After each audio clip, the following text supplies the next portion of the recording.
Assalamualaikum warahmatullahi wabarakatuh. Innal hamdalillah nahmaduhu wa nasta'inuhu wa nastaghfiruh wa na'udzu billah min shururi anfusina wa min sayyiati a'malina. May yahdihillahu fala mudilla lahu wa may yudlil fala hadiya lahu. Asyhadu an la ilaha illallah wahdahu la syarika lahu wa asyhadu anna Muhammadan 'abduhu wa rasuluh. Allahumma salli wa sallim ala sayyidina Muhammad wa ala alihi wa ashabihi wa man tabi'ahum bi ihsanin ila yaumiddin, amma ba'. Saya mulakan Tuan Imam, barisan ahli jawatan kuasa masjid, hadirin muslimin muslimat yang dirahmati Allah Subhanahu wa taala. Alhamdulillah, kuliah pertama selepas PKP lah kita mulakan, iaitu subjek kita bincang tentang fiqh muamalat. Fiqh berkaitan dengan pengurusan harta, pelaburan, senang cerita debit kredit duit keluar, duit masuk kita, macam mana ataupun apa sebenarnya yang baik ataupun yang bagus mengikut kehendak Allah dan Rasulnya sallallahu alaihi wasallam. Jadi sebelum ni kita dah bincang tentang rukun jual beli, kita dah bincang. Seingat saya tahun 2020 lama dah kita dah bincang. Dan kemudian kita dah bincang sikit berkait dengan beberapa isu lah. Cuma malam ini kita nak ambil satu topik ataupun satu isu daripada kitab kita ni, Al-Mu'tamad fi Fiqh Syafi'i, pandangan-pandangan muktamad dalam mazhab Imam Syafi'i, yang dikarang oleh Syekh Dr. Muhammad Zuhaili hafizahullah, seorang ulama besar hebat, adik kepada Dr. Wahbah Zuhaili rahimahullah yang telah pun meninggal dunia. Baik, jadi topik malam ni kita nak bincang dek kerana ramai sangat yang mungkin terlibat, mungkin bersama, iaitulah kita nak pergi kepada isu fiqahnya jual beli emas dan juga pelaburan emas.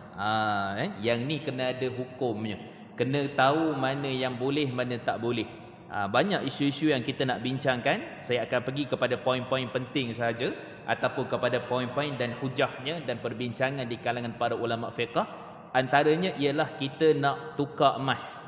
Tukar emas ni kalau secara umumnya kita praktiknya memang banyaklah dekat luar sana. Nak tukar 1 dinar dengan barang kemas contohnya. Nak tukar 1 dinar yang berat 4.25 gram, nak tukar dengan barang kemas subang contohnya. Beratnya berapa? Beratnya mungkin 4.25 gram jugalah ataupun 5 gram. Apa syarat? Apa hukum, apa yang dibenarkan oleh syarak melalui pertukaran yang seperti itu?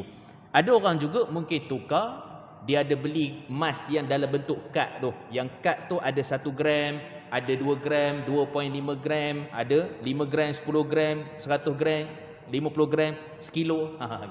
Jadi nak buat pertukaran dengan apa? Katalah contoh 10 gram yang dalam kad tu, pada kad tu ada kecil tu 5 gram, nak tukar dengan barang kemas. Maka apa hukum dia? Apa yang boleh, apa tak boleh? Itu antara benda yang kita nak bincangkan. Dan selain daripada tu, hukum hakam berkait dengan trade-in emas. Trade-in emas ni kita beli emas barulah, kita trade-in emas yang lama. Jadi apa sebenarnya proses daripada sudut syarak? Apa boleh, apa tak boleh? Kemudian kita nak tengok biasanya juga orang jual beli emas ni secara pos. Biasanya buyer risk. Maksudnya risiko ditanggung oleh pembeli. Pembeli yang tanggung risiko. Tapi bayar tak? Bayar. Pos, ya, pakai pos. Adalah pos-pos tertentu yang dipercayai. Maka pada waktu itu apa hukum jual beli emas secara pos itu? Okey, itu yang ketiga. Ini saya nak buka gambaran dulu supaya kita nampak topik perbincangan kita apa malam ni. Sebab saya tak nak pergi merata-rata, saya nak straight to the point terus perbincangan kita. Baik, kemudian yang keempat, kita nak tengok pada isu akaun emas. Akaun emas. Bank pun buat, koperasi pun buat, yayasan pun buat. Banyak dekat luar sana yang menawarkan produk akaun emas. Gold account, junior gold account, macam-macam jenis gold lah, gold account. Jadi apa hukumnya? Apa perbincangannya di sekitar para alim ulama, fatwa dan sebagainya, insya-Allah kita nak bincangkan. Termasuk juga kita nak tukar emas tu, emas 916 nak tukar emas 999, jenis je. Rantai 99, tak adalah 999 rantai ni tuan-tuan. Sangat susah nak jumpa. Ada tapi sangat susah nak jumpa. Katalah contohnya gold bar tadi tu 5 gram, beratnya 99, dia punya kuantiti emas tu kandungan emas tu 99.9. Kita nak tukar dengan emas 91.6, emas 916. Ada hukum tak kat situ? Apa perbincangan dia? Kan. Dan kemudian jual emas tak ikut harga semasa. Ni pun kita akan bincang. Kalau di pasaran sekarang ni tuan-tuan, siapa yang terlibat lah, mungkin siapa ada jual beli emas dalam bentuk kad apa semua tu, yang paling mahal setakat ni ialah kad yang ada gambar agung pada 2017, Sultan Muhammad keempat yang sebelum ini. Gambar dia tu warna kuning. Kad tu berat dia 1 gram je, tapi dijual dengan harga, pernah saya jumpa 700.5 1 gram tu. Ui, mahal tu. Hari ni emas ni harga RM244 emas, tapi jual tu dengan harga 700.5 800. 1 gram, 1 gram. Boleh ke tak boleh? Itu juga antara benda yang kita nak bincangkan. Okey, so nak buka kita punya perbincangan ini dengan satu hadis Nabi SAW yang berkait dengan emas ini. Dalam hadis yang sahih riwayat Imam Al-Bukhari dan Imam Muslim, kata Nabi SAW, "Adz-dzahabu bidz-dzahabi wal fiddatu bil fiddati." Saya ambil dua je kerat hadis ni panjang, saya ambil sikit aja. Kata Nabi SAW, emas dengan emas, perak dengan perak. Nak buat apa tu? Kalau kamu nak tukar, nak buat jual beli, maka Nabi letakkan syaratnya. Okey, kalau emas dengan emas, yakni berbentuk nilai lah emas tu sendiri, maka nilai emas dengan emas tu, kalau kita nak buat pertukaran, kata Nabi SAW, syarat yang pertama Nabi sebut yadan bi yadin. Maksudnya adalah on the spot, basic, on the spot. Mesti serah segera. Duit tu serah, emas tu dapat terus. Itu konsep yang pertama yang disebutkan oleh Nabi SAW. Kalau ada deferred, kalau ada tangguh, kalau ada post, tu sekejap lagi kita detailkan. Okey? Jadi syarat pertama nak tukar emas dengan emas tadi ialah apa? Mesti on the spot. Bahasa Kedah panggil lani juga. Lani tu dah jadi bahasa kamus dewan. Dah jadi bahasa kamus dewan. Lani tu maksudnya on the spot lah. Serahan segera, tanpa bertangguh. Itu syarat pertama kata Nabi SAW. Baik, kemudian kata Nabi SAW, syarat yang kedua ialah mithlan bimithlin, sama berat dan timbangan. Maksudnya nak tukar emas tadi tu, wafer 5 gram nak tukar dengan barang kemas 5 gram, subang ke cincin ke apa-apalah, mesti syarat dia ialah apa? Mesti sama daripada sudut berat timbangan dia. Sama tu maksudnya 5 gram 5 gram, 4 gram 4 gram, 7 gram 7 gram, 10 gram 10 gram yang nak tukar tu. Maka itu syarat yang basic, yang pertama yang Nabi letak on the spot, dan mesti sama berat bila nak melakukan pertukaran. Pertukaran tu saya buat contoh nanti. Kemudian kata Nabi SAW dalam hadis yang sama, hadis sahih riwayat Imam Muslim, fa idza ikhtalafa al-ajnas fabi'u kaifa syi'tum in kana yadan biyadin. Kalau dia berbeza jenis, maksudnya perak dengan emas, ataupun emas dan perak, ataupun duit dengan emas yang kita nak beli itulah, nak beli emas tu, maka Nabi SAW menyebut satu syarat saja. Bila berbeza jenisnya, iaitulah jenis nilai sama tapi mata wang berbeza. Contohnya macam tadilah, nak beli emas tu dengan ringgit, bukan emas dengan emas tukarlah. Kan, maksudnya nak beli dengan ringgit, nak beli dengan dolar, nak beli dengan rupiah, semua sekali nak beli emas tu. Maka pada waktu tu kata Nabi SAW, satu syarat je, tak perlu sama berat timbangan. Macam mana pula nak timbang duit dengan emas? Kan? Duit berapa kilo pula kan? Emas nak beli 10 gram, duit kertas berapa gram je contohnya. Jadi tak boleh. Kan? Tak boleh nak sama berat. Sebab apa? Nabi sebut berbeza daripada sudut jenis. Ya, nilai tapi jenis berbeza. Duit dengan emas. Maka Nabi sebut satu saja. Fa idza ikhtalafa al-ajnas fabi'u kaifa syi'tum. Jual belilah seperti mana yang kamu kehendaki. In kana yadan bi yadin, jika ia on the spot. Maksudnya nak beli emas tu kena on the spot lah. On the spot basic, maksudnya kita beli emas tu ada, serah kat kita, kita serah bagi duit dekat dia lah, dekat penjual lah. Itu maksud yang asal. Sebab apa? Sebab emas ini setiap minit dia berubah harganya. Itu banyak cerita lagi tuan-tuan. Saya tak bincang lagi tentang kita nak lock in harga emas tu. Kita nak lock harga emas tu macam mana? Itu cerita lain pula tu, kan? Tapi kita syarat basicnya apa yang kita buat harian ni. Yang kita buat biasa harian ni, kita beli, kita jual, kita buka akaun emas. Yang tu kita nak bincang dulu hukum yang berkait. Okey. Dalam ayat Al-Quran Allah sebut daripada surah Al-Baqarah 277, 278, 279. Kan sebelum tu pun 275. Allah sebut detail tentang riba. Sebab kita ni orang Islam yang beriman pada Allah dan Rasulnya, dia kena alert, kena faham transaksi jual beli, nak melabur, nak jual beli emas, nak keluar duit, nak masuk duit, semua kena faham tentang bab riba. Kerana riba ni adalah dosa. Allah sebut fa illam taf'alu fa'dhanu biharbin minallahi wa rasulih. Kalau mereka ni buat-buat tak faham, orang cakap dah, Nabi sebut dah nak beli emas macam ni hukum dia, para ulama bincang dah macam ni hukum dia, dia langgar je tuan-tuan, dia tak ikut, dia tak kisah.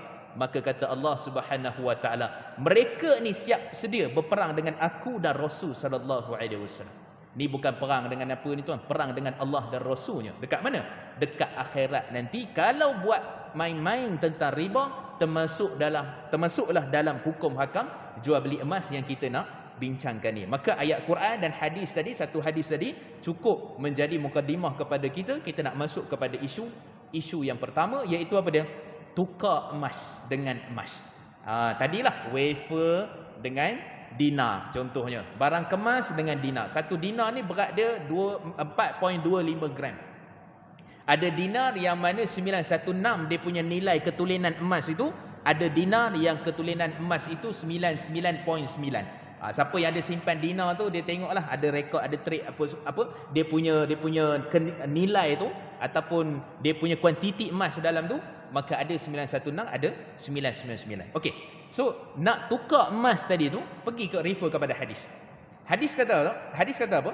Hadis menyatakan, kalau kamu nak tukar emas, bentuk tak kisah. Bentuk bulat ke macam dinar, bentuk empat segi ke macam wafer, macam bentuk apa? Macam bentuk bar tu. Kan, ataupun nak tukar emas dalam bentuk perhiasan, ada yang macam pulut dakar, ada yang macam desain Turki, ada yang desain daun ketum, macam-macam tuan-tuan desain emas sekarang ni. Kan, ada desain yang bentuk lipan, ada desain yang bentuk jantung, macam-macam spesies ada. Yang tu para wanita dia tahulah. Dia tengok desain-desain terkini, desain-desain baru tu. Jadi nak tukar dengan siapa? Dengan kawan kita lah. Dia kata, saya ni ada 5 gram gold bar ni, yang bar tadi tu. Jadi jom saya berkenan pula tengok awak punya cincin tu. Cantik cincin tu. Berapa gram? Ni 5 gram jugalah. Okey, so 5 gram dengan 5 gram, maksudnya bukan lebih kurang, tepat beli dulu 5 gram, hak ni pun 5 gram. Maka boleh tukar. Syarat apa dia? Syaratnya tadi adalah on the spot dan sama berat. Settle masalah. Tu cerita yang Nabi sebutkan dalam hadis yang kita bincangkan tadi. Okey, persoalan dia sekarang ini ialah, macam mana pula kalau tak sama gram tapi nak juga? Pada waktu itu gram itu dinilaikan dengan RM. Katalah contohnya yang ni 5 gram, yang ni 4 gram. Kan, jadi macam mana nak tukar? Jadi nak tukar tu, yang 1 gram tu berapa nilai semasa tu? Maka serah bayar pada waktu itu juga bila bertemu dengan kawan kita yang kita nak tukar tu. Itu konsep dia kalau berbeza daripada sudut gram. Tak boleh lebih-lebih kurang. Sebab ada setengah orang faham, dia kata tak apa, yang penting redha. Redha ni nombor 2 tuan-tuan. Nombor 1-nya ialah ikut hukum hakam syarak. Hak tu dulu. Mana dalilnya? Dalilnya daripada surah An-Nisa ayat yang ke-29. Boleh tuan-tuan boleh semak, boleh tengok. Apa dia? Allah menyatakan, a'udzubillahi minasyaitonirrajim, ya ayyuhalladzina amanu la ta'kulu amwalakum bainakum bil batil illa an takuna tijaratan 'an taradin minkum wala taqtulu anfusakum innallaha kana bikum rahima. Allah kata apa? Allah Subhanahu wa taala menyatakan, wahai orang-orang beriman, bukti tanda beriman pada Allah dan Rasulnya, Allah kata, jangan makan harta di antara kamu dengan cara yang batil. Batil ni mudah je. Imam Syafi'i, imam mazhab kita, memberi maksud batil ni haram.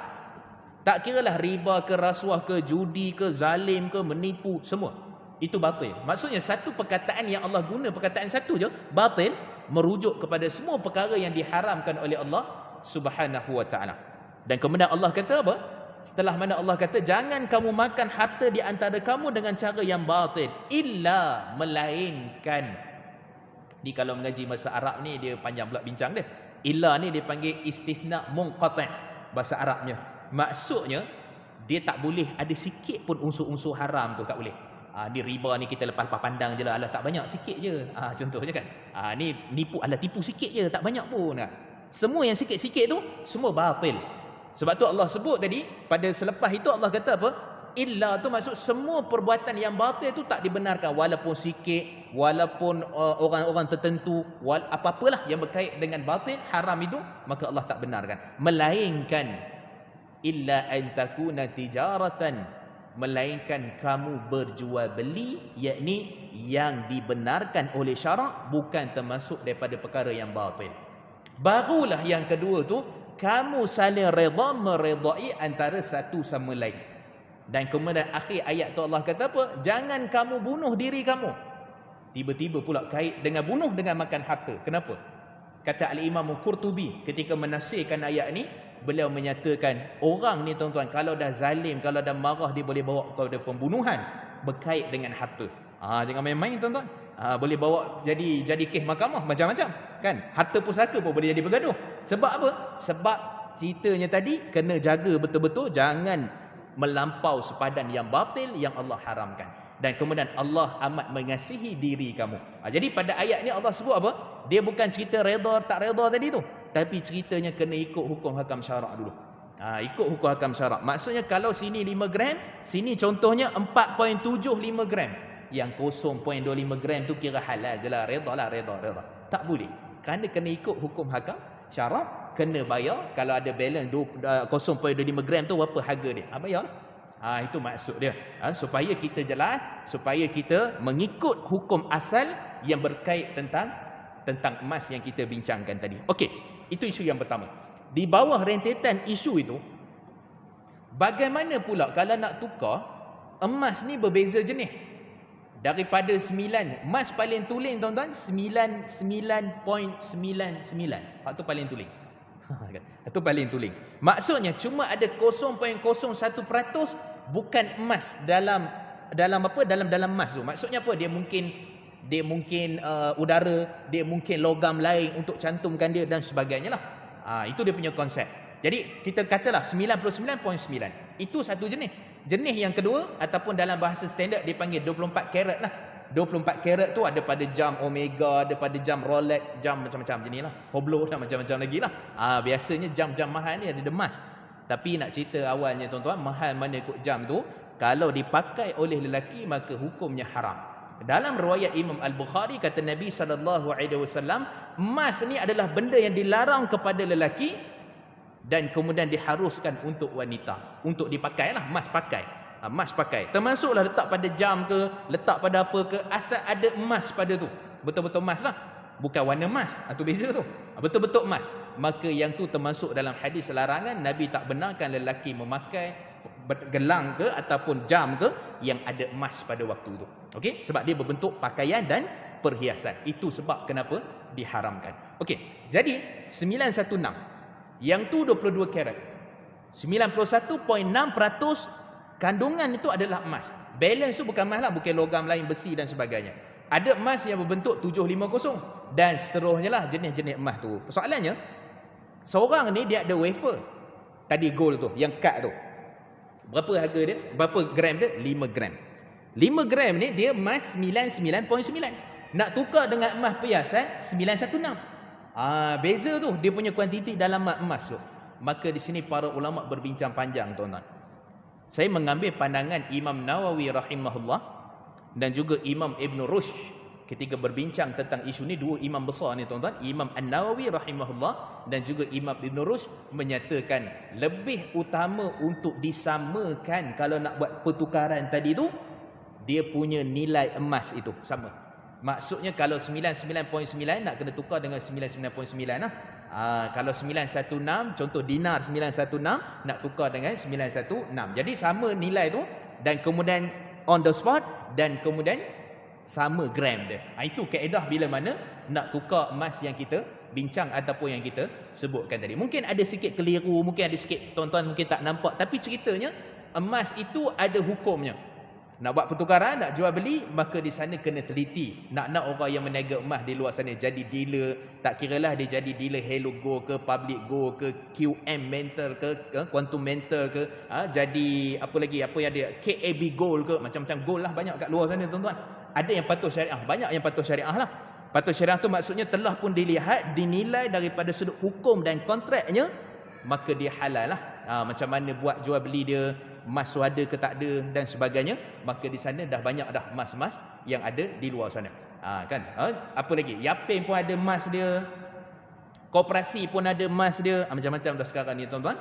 Semua orang nak berjual beli emas, tapi kena tahu hukum hakam syarak. Okey, itu isu yang pertama. Jadi hati-hati nak tukar tadi, sama nilai dia, sama daripada sudut kuantiti, maksud 916 on the spot, dan kemudian apa tadi, mesti sama daripada sudut timbangan. Itu hadis dan ketetapan daripada Nabi SAW. Maksudnya detail lah, Nabi ajar satu persatu. Isu yang pertama. Isu kedua, iaitulah berkait dengan jual beli emas secara pos. Jual beli emas secara pos. Dalam Facebook ni tuan-tuan, dia ada grup dia. Lepas ni tuan-tuan boleh cari ya, boleh tengok dia ada jom emas 2, dia ada jom emas nombor 2. Tu ramai, hampir 100,000 dia punya peserta lah yang berjual beli di dalam tu. Dan banyak lagi lah kan, dalam Facebook, dalam Telegram, dalam apa semua. Maka yang adanya kadang-kadang yang jual tu daripada Selangor, daripada Johor, daripada Kedah. Jadi kalau dia jual secara pos, katalah contoh pelanggan dah bank in kat dia, katalah harga emas ni dia beli 1 dinar, harganya adalah 1,100 contohnya. Dia bank in cepat-cepat, siap-siap. Dia lock harga, dia nak emas tu. Tapi masalahnya sekarang ni, penjual ni pula, dia kata saya post lah. Jadi post ni tak apalah, tambah RM10 tu sebab wang post lah. Nilai post tu harganya RM10. Tetapi isunya dia tak sampai esok, tak sampai lusa, mungkin 3 hari, mungkin 4 hari, mungkin 5 hari, mungkin seminggu. Jadi macam mana isunya lewat serahan yang seperti itu? Sebab tadi Nabi sebut suruh on the spot. Jadi bila on the spot, yang tadi tu tak on the spot. Walaupun saya ada pandangan di sisi mazhab Imam Malik rahimahullah. Imam Malik menyatakan tak boleh lebih pada 3 hari. Tak boleh lebih pada 3 hari. Tapi itu pandangan Imam Malik rahimahullah. Mazhab Syafi'i mesti on the spot. Mesti on the spot. Jadi macam mana nak on the spot tu isu dia? Maka di sinilah para ulama berbincang. Saya dalam majlis penasihat syariah, kami ada bincang koperasi. Antara benda yang dicadangkan ialah duit yang di back in kepada penjual tadi tu, dia tak boleh gunakan lagi duit tu. Maksudnya 1,100 yang di back inkan oleh pembeli tadi tu, dia tak boleh guna lagi. Kontraknya ialah deposit wadi'ah. Benda pula deposit wadi'ah ni tuan-tuan, maksudnya dia kena pegang duit tu, dia tak boleh guna sehingga emas tu sampai kepada pembeli, baru waktu tu kontrak jual beli berlaku. Maksudnya duit tu bagi dulu sebagai deposit penuh, sebagai wadi'ah, yang mana penjual tak boleh guna. Dia kena simpan duit tu, tunggu 3 hari 4 hari, emas tu dah sampai, baru dia kata, ni gambar ni emas dah sampai dah. Dia pun hantar gambar WhatsApp apa semua pembeli tadi, dan kemudian waktu tu barulah termeterai jual beli. Emas dah serah, duit tadi dah dapat minggu lepas. Tapi tak boleh guna, tak boleh guna. Kenapa? Kalau guna, dia dah jadi akad jual beli. Akad jual beli mesti on the spot sebab beli emas tadi. Jadi tuan-tuan, para ulama pecah kepala jugalah, kami membincang, kami fikir macam mana nak buat benda ni supaya yang buat jual beli di sana, yang melakukan jual beli itu boleh jadi harus dan tak termasuk dalam perkara yang diharamkan oleh Allah Subhanahu wa taala. Masalahnya kadang-kadang tuan-tuan, dia jual emas, dengan duit tu dia pergi tepus balik dekat arwah Nur. Kan? Sebab emas dia tu dekat arwah Nur, dia gadai kan. Jadi dia dapatlah sikit berapa, 100 ke apa, tapi emas tu dah gadai kan. Jadi dia gunakan duit tu, dia pergi ambil emas tu dan kemudian baru dia post emas tu. Jadi duit dah guna ke belum? Dah guna dah. Itu isu dia kat situ. Jadi kita kata di sini kena berhati-hati dalam isu berkaitan dengan emas. Siapa yang jual emas, dia guna konsep ni. Maksudnya apa? Duit dah dapat, relax dulu. Biar dulu. Tunggu 2-3 hari dah sampai, pelanggan dah bagi tahu emas dah sampai apa semua, maka pada waktu tu baru boleh gunakan duit tu, baru termeterai akad jual beli dekat situ. Sebab jual beli emas mesti terima, duit mesti dapat pada waktu itu. Itu konsep dia lah pada asalnya. Okey. So ya. Duit ringgit. Dia tak kisah duit apa. Macam mana? Kalau duit ringgit,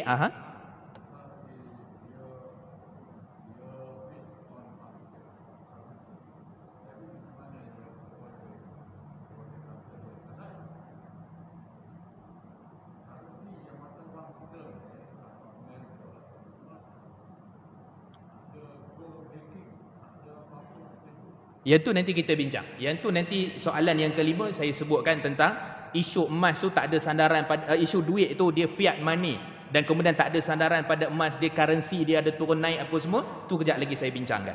Okey, saya nak pergi kepada emas ni dulu.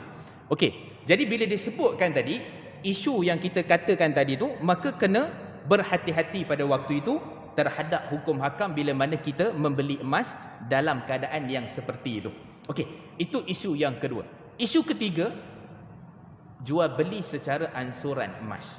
Yang ni banyak tuan-tuan. Saya pergi Kelantan, saya pergi Terengganu, saya pergi round satu Malaysia lah. Ada saja isu yang ditanya, antaranya tentang emas ini ialah jual beli secara ansuran.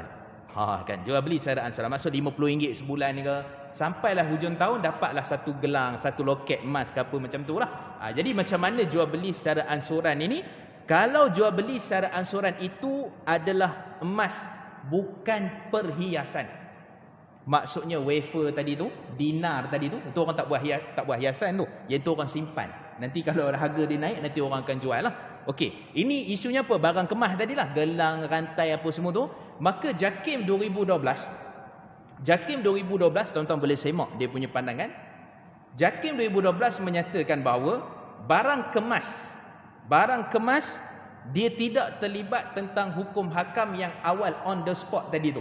Dan juga mesti kalau nak beli tu mesti on the spot. Sebab kerana dia itu telah berubah rupa asal daripada emas kepada emas perhiasan, yang mana di sana adanya workmanship, ada campur tangan manusia, bentuk dia apa semua tu. Ya, wafer tu macam tu je lah tuan-tuan. Yang 1 gram, 1 kilo tu macam tu je lah. Itu pandangan JAKIM. Dan pandangan JAKIM ni juga ada pandangan ulama' seperti mana Imam Ibn Qayyim dan ulama'-ulama' lain yang mengharuskan tentang perkara ni. Termasuk Imam Ibn Qasim, termasuk Imam Zuhri dan ulama'-ulama' yang lain. Cuma isu JAKIM sebutkan ini bila mana terlalu ramai orang yang jual beli macam tu secara ansuran. Sebab kalau kita kata haram tadi, ramai yang berdosa tuan-tuan. Ramai yang berdosa. Banyak orang yang buat jual beli secara ansuran 6 bulan, 9 bulan, 8 bulan dan sebagainya.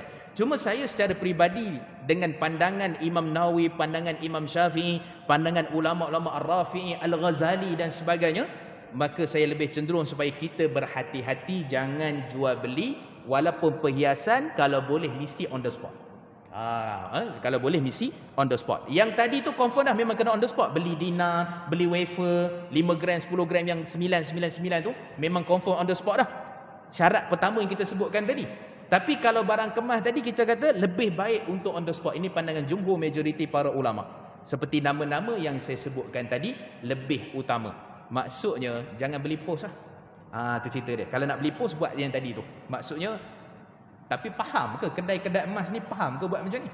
Ke dia main buka kedai emas je, dia tak tahu hukum hakam, dia kira jual beli, tracking, terlentang, terbalik apa sebagainya. Kan. Jadi yang tu kena teliti betul-betul.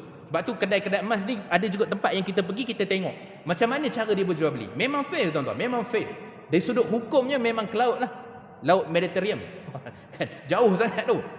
Kan. Tapi daripada sudut asalnya kita tegur. Sebab tu penting nak jual beli emas, nak buka kedai emas, tak kiralah orang kaya mana pun apa ke, kena tahu hukum dulu. Supaya bila hukum tu berjalan sama, macam mana solat, puasa, zakat, haji kita, macam itulah hukum kita dalam bab jual beli muamalat yang kita sebutkan tadi. Okey, isu yang keempat. Isu yang kelima, akaun emas. Akaun emas ni tuan-tuan sangat banyak dekat luar sana. Bermula nilai paling rendah saya jumpa RM5 saja tuan-tuan dah boleh buka akaun emas dan boleh membeli gram emas. RM5. Kan. Itu kalau Saya sebut je lah. Iaitulah di Yapim, Yayasan Pembangunan Islam Malaysia, Yapim. RM5 tuan-tuan dah boleh buka akaun emas. Bank, praktik bank, banyak yang mereka gunakan kalau nak buka akaun emas itu ialah nilainya paling minimum RM10. RM10. Ni tuan-tuan pergi bank Muamalah, Afim Bank, banyaklah bank-bank dekat luar sana yang patuh syariah, yang halal lah. Maksudnya telah diluluskan akad kontrak dan apa yang berlaku dalam tu macam teknikal sikit lah saya sebutkan tadi. Tu baru sikit je tuan-tuan. Kalau banyak lagi isu tu lagi pening kita, tapi saya nak bawa ringkas saja.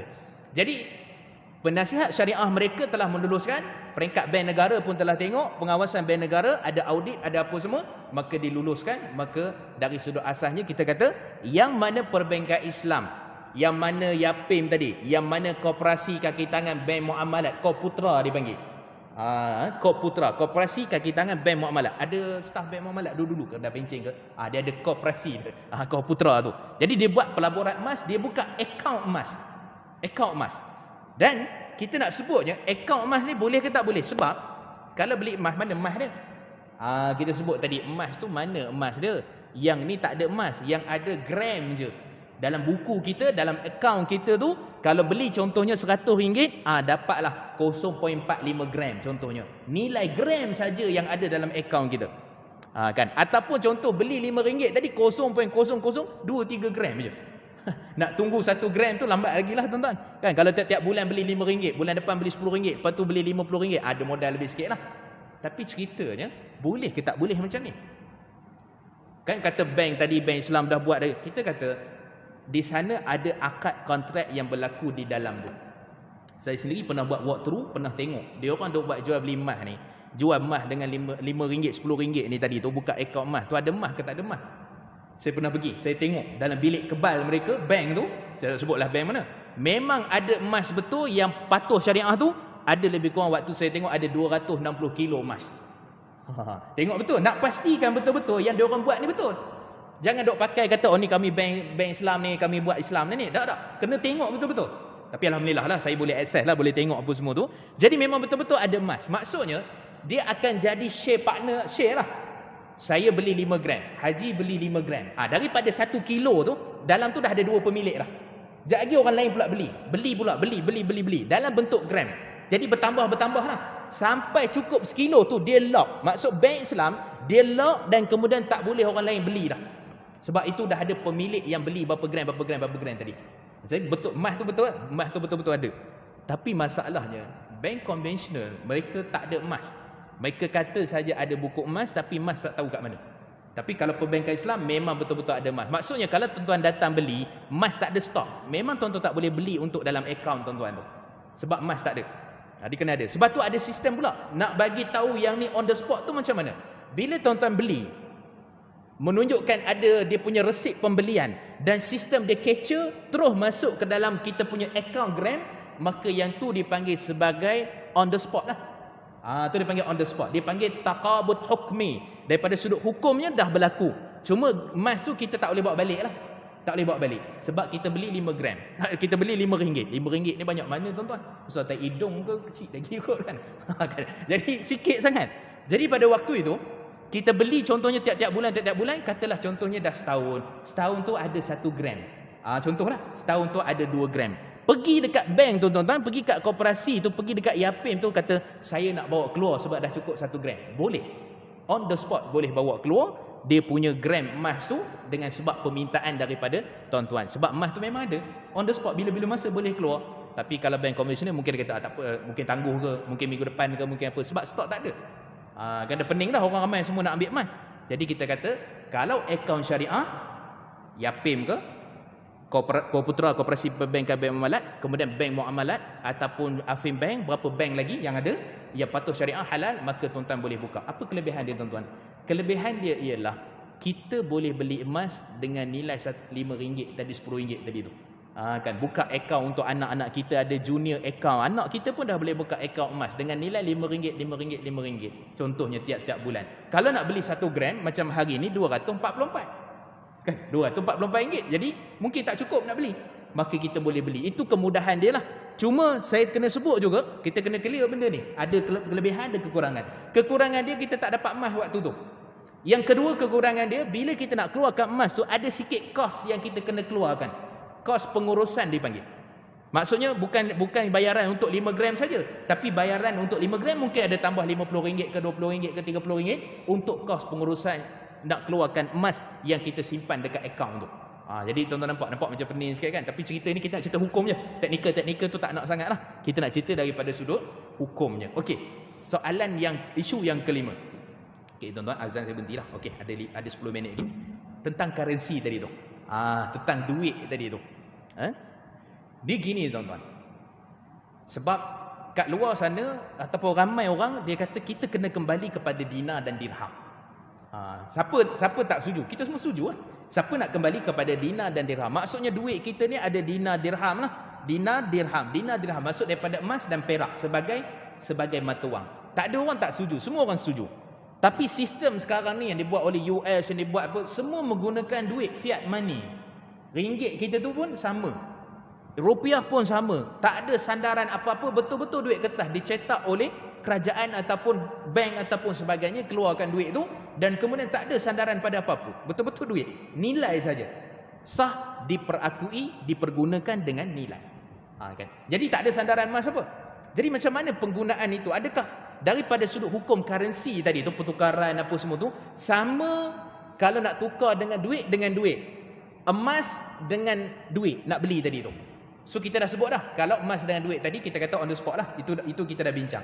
Cuma isu sekarang ni, bagaimana ringgit nak tukar dengan ringgit? Kalau kita pakai konsep emas yang ni dipegang oleh majoriti para ulama.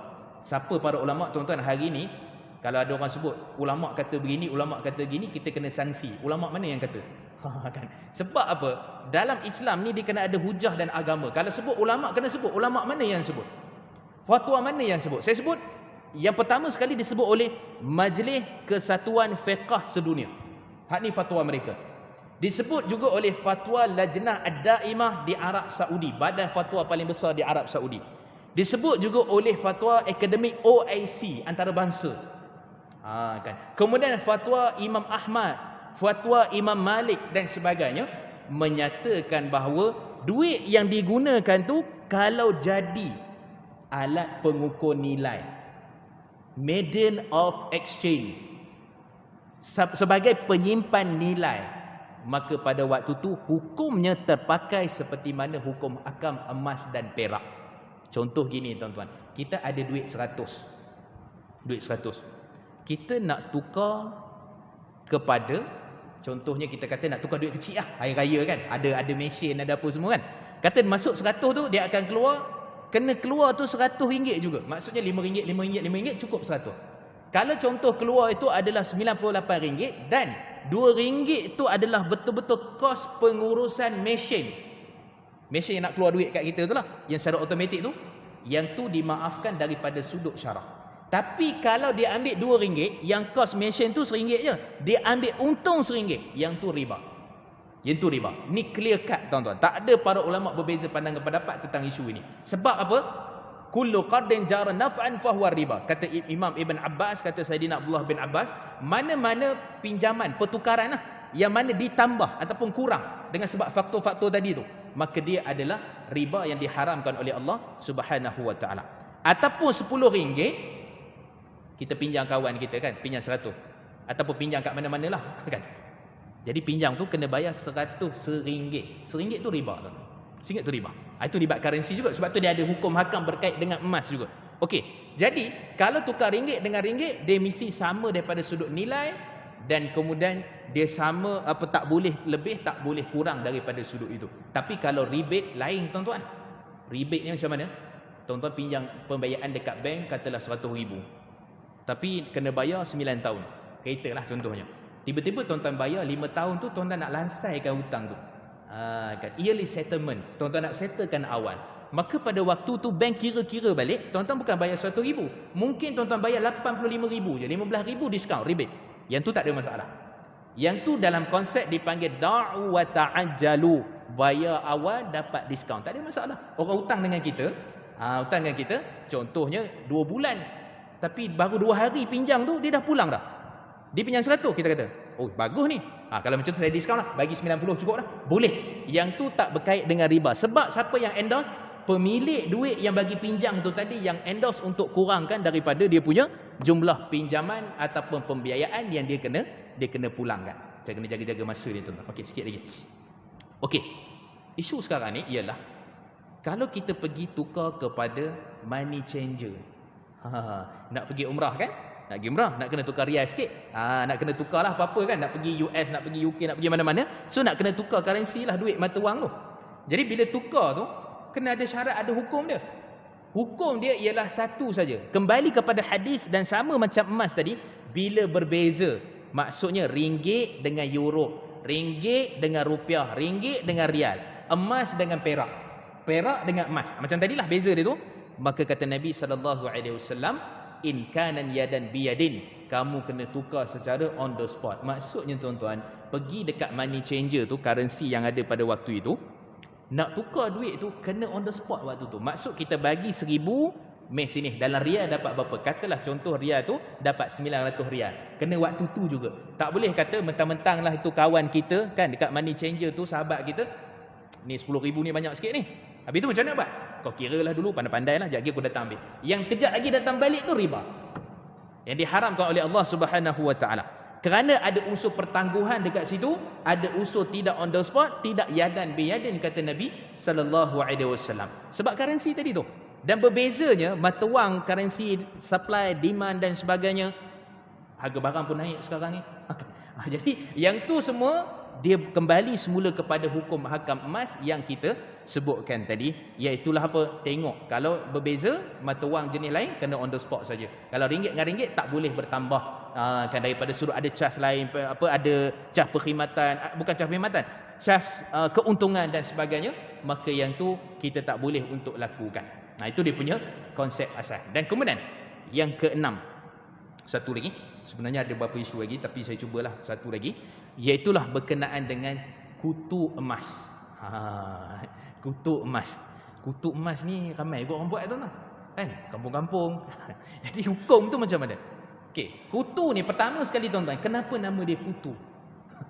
Sebab dia merayap tuan-tuan. Dia merayap pada nombor 1, nombor 2, nombor 3, nombor 4, nombor 5, nombor 6 sampai cukup setahun habis. Tu sebagai kutu sebab dia merayap. Yang tukang merayap nak kena tengok, nak kena pastikan duit kena bayar apa semua tu, ibu kutu. Okey, jadi sekarang ni kutu ni kalau ikut sebenarnya dia bawah di Malaysia, dia bawah Akta 1476 isu 1476 pula 1976 berkait dengan isu deposit. Maksudnya tak dibenarkan menghimpunkan duit dalam bentuk deposit. Himpunlah duit tu, melainkan kena ada lesen lah, kena ada lesen. Kan, yang tu telah ada dia punya undang-undang lah. Cuma yang tu kita buat ni bukan buat untuk buat deposit nak bagi orang pinjam ke apa, tapi sesama kita. Siapa? Kawan-kawan kita, grup sekolah, grup taman, apa lagi? Adik-beradik kita main kutu kan dan sebagainya. Jadi kita tak collect deposit sebenarnya. Kita cuma sekadar bagi pinjam pulang balik, pinjam pulang balik. Itulah konsep asal dalam kutu ni. Itu konsep dia. Yang asal duit itu sendiri, bukan emas lagi. Asal duit itu sendiri. Kan? Jadi daripada sudut hukumnya dia tidak jadi masalah kerana dipanggil qurud al-mutabadilah. Apa qurud mutabadilah ni? Maksudnya saya bagi awak pinjam, nanti awak bagi saya pinjam balik. Itu konsep dia. Kan seolah-olah nak bagi tahu ceritanya nanti dah cukup round dia, bagi dia pinjam pula. Sekejap lagi kan dia kena bayar pula bulan satu lagi, bulan depan sampailah habis turutan tu yang termasuk dalam kutu tu. Okey. So daripada sudut konsepnya, hukumnya tidak jadi masalah, cuma kena berhati-hati bila melibatkan emas. Kutu emas ni maksud dia apa tuan-tuan? Dia dah sampai nanti giliran siapa? Itulah dapatlah gelang, yang tu nanti dapat dia punya rantai dan sebagainya. Cuma ibu kutu kena mainkan peranan dalam hukum ni. Itu saya tak bincang lagi. Ibu kutu ni tuan-tuan, dia ada ambil charge juga berapa ringgit sebagai dia punya ni lah. Jadi dia ada sikit ambil keuntungan. Itu ada isu sebenarnya. Charge kat atas pinjaman apa semua, nak buat benda tu ada bayar. Itu kena detail, kena tengok satu persatu. Itu kena duduk bersembang betul lah. Baru dapat jelas. Dan kemudian isunya dekat sini ialah seminit lagi. Seminit kan? Isu dia kat sini bila melibatkan emas, dia lebih baik untuk memberikan pilihan sama ada nak duit ataupun nak emas. Satu isu. Nak duit ataupun nak emas, ada pilihan. Yang kedua, yang ibu kutu tu yang nak beli emas dan serah pada dia tu, kena ikut hukum yang tadi tu. Dia kena beli tu kena on the spot, ataupun dia dah ada stok dah. Dah ada stok betul. Jadi duit dah cukup 1,500 contohnya untuk giliran dia. Jadi dia kena serah segera emas tu. Tak boleh bertanggung. Kan. Dia banyak isu kat situ tuan-tuan, tapi kita kata berhati-hatilah dalam isu melibatkan emas. Akhir sekali last, boleh tak jual emas dengan harga yang bukan ikut harga semasa? Jawapannya boleh tuan-tuan.